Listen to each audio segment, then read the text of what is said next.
Tiga tersangka pencuri motor yang sering beraksi di Palembang tertangkap. Tersangka masing-masing adalah Jeffrey, Agung, dan Ari, yang merupakan warga Mariana Banyuasin. Tersangka Jeffrey dan Agung dilumpuhkan polisi dengan tembakan karena berusaha melarikan diri saat proses penangkapan. Ketiganya tertangkap setelah polisi memancingnya untuk bertransaksi motor hasil curian dengan cara bertemu langsung di daerah Pelaju. Dari tersangka, polisi menyita kunci letter T, 4 motor hasil curian, dan mobil yang digunakan untuk mengangkut hasil curian.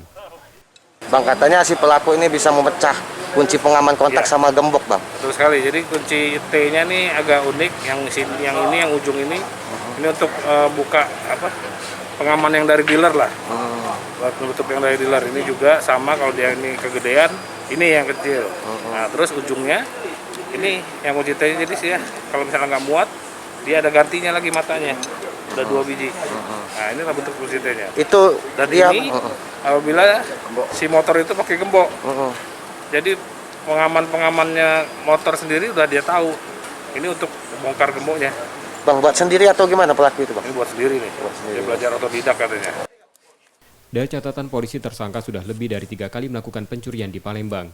Kini 3 tersangka mendekam di tahanan Polrestabes Palembang dan ancaman hukuman di atas 5 tahun penjara. Yudi Kiswanto, Kompas TV, Palembang, Sumatera Selatan.